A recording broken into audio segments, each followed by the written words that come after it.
మిమ్మల్ని డాక్టర్ గారు అన్నారా, సివిల్ సర్వెంట్ అన్నారా అనేది ఆలోచిస్తున్నాను నేను. నేను డాక్టర్ చదువుకున్నానండి, బట్ ఉద్యోగరీత్యా నేను సివిల్ సర్వెంట్ని. ఎక్కడ సార్ మీరు పుట్టి పెరిగిందంతా ఎక్కడ? నేను తెలుగువాడినమ్మా. నేను మా తల్లిదండ్రులు ఇద్దరూ కూడా కృష్ణా జిల్లా నుంచి, కానీ నేను మొదటి 7 సంవత్సరాలు మహబూబ్ నగర్ జిల్లాలో అలంపూర్ ప్రాంతంలో పెరగడం జరిగింది. 8వ ఏడు నుంచి 16 సంవత్సరాల వరకు విజయవాడలో చదువుకున్నాను. ఇక్కడ ఇంటర్మీడియట్ లయోలా కాలేజీలో చదివిన తర్వాత Vellore CMC Christian medical college వెల్లూరులో మెడిసిన్ చేయడానికి వెళ్ళాను.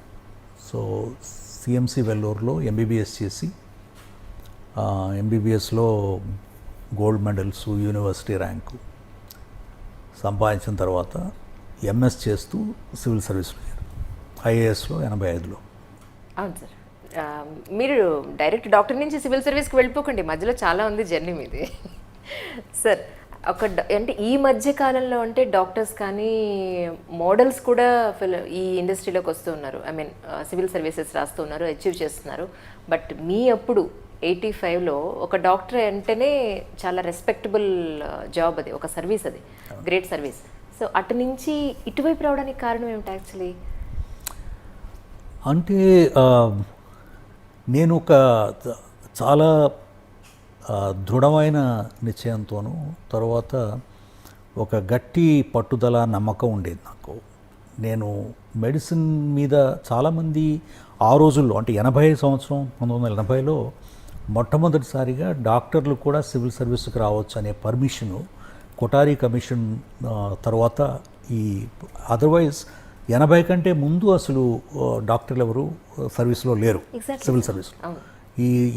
ఈ యొక్క పంధ 80 సంవత్సరంలోనే మొదలైంది. తర్వాత నాకు ఒక క్లాస్మేట్ ఉండేవాడు, అతనికి ఈ సివిల్ సర్వీసెస్ మీద చాలా మంచి అభిప్రాయము, ఇంట్రెస్ట్ అవన్నీ ఉండేవి.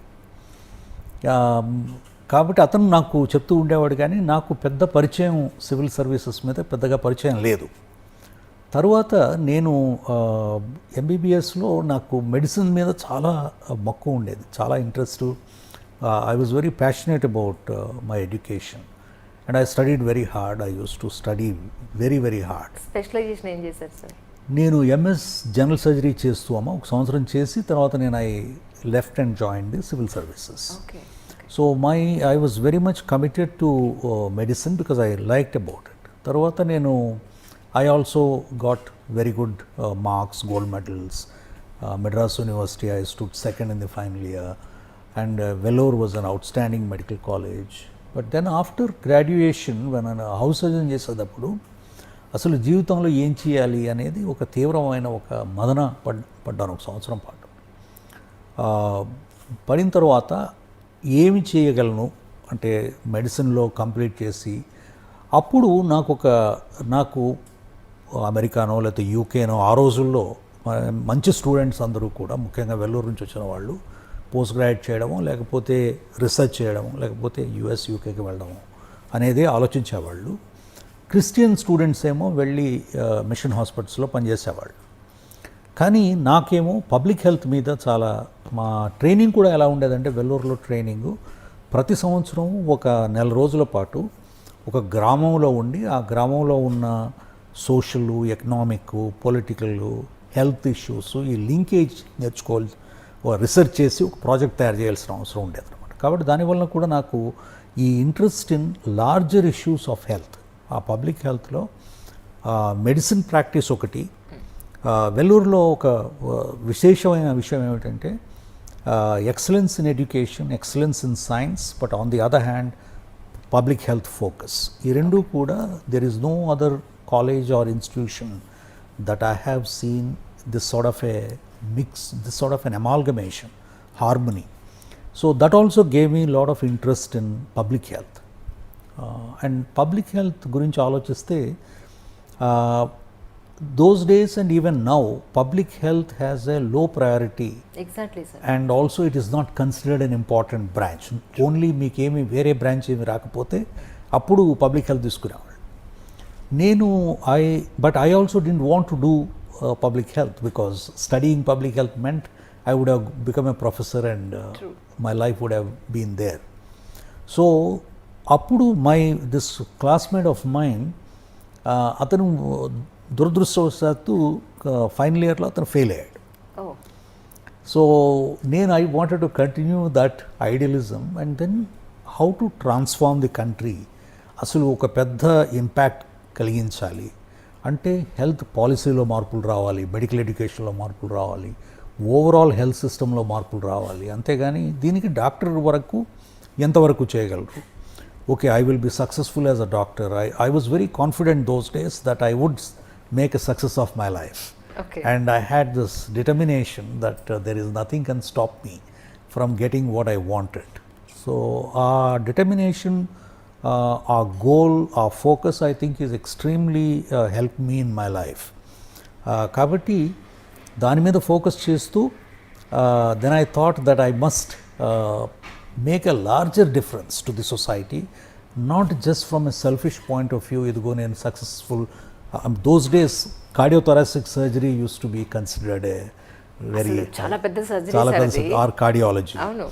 And so I wanted to be, you know, my natural inkling, because I had a very thorough ability to study in depth. So everybody said, you know, I must become a cardiologist. But then I thought I should become a surgeon and then, you know, practice both. But at the end of it, I thought, what would I do? Maybe I would help in my life 20,000, 30,000, 40,000 families, and maybe I would make a name, I would become professor, because I always wanted to be in a medical college. Beyond that, what? Ane uddeshamto, then I said, I was only 22 when I graduated. So I said, I'll take 1 year off and then I will prepare myself. And so that is how I took medicine. I took ఆ రోజుల్లో medicine ఉండేది కాదు సబ్జెక్ట్గా. నేను I took history and psychology.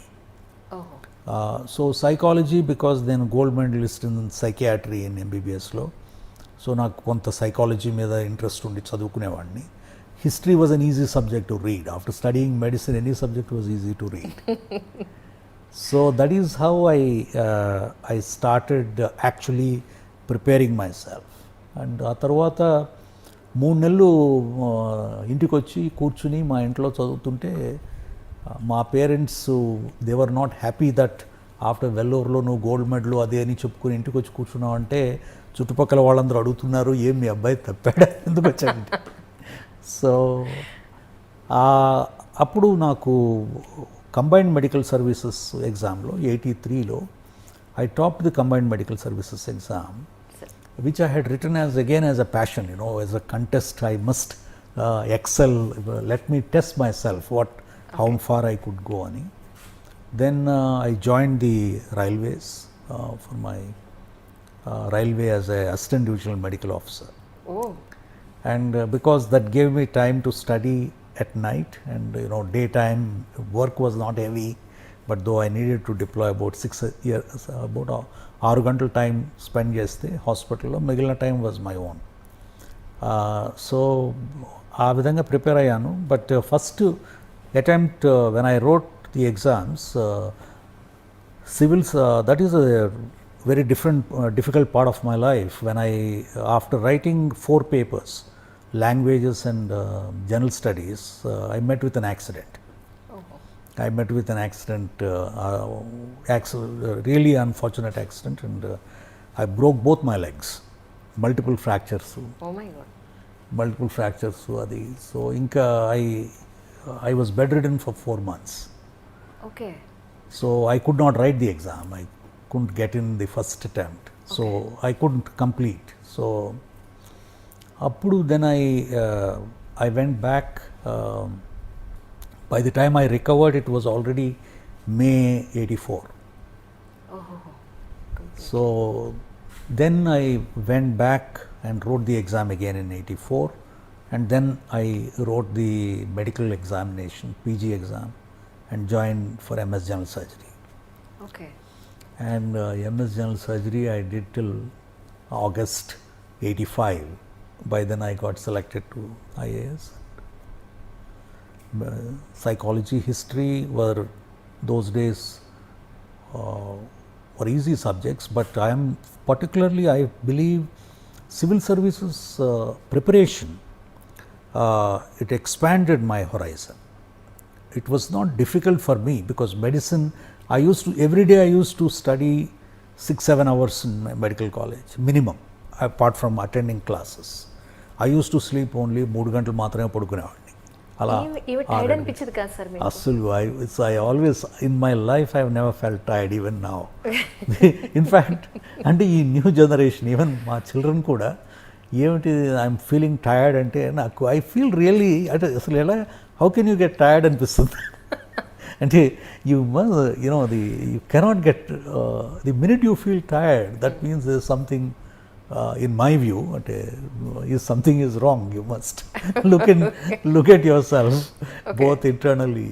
I never feel tired. I never felt tired, at least. Okay.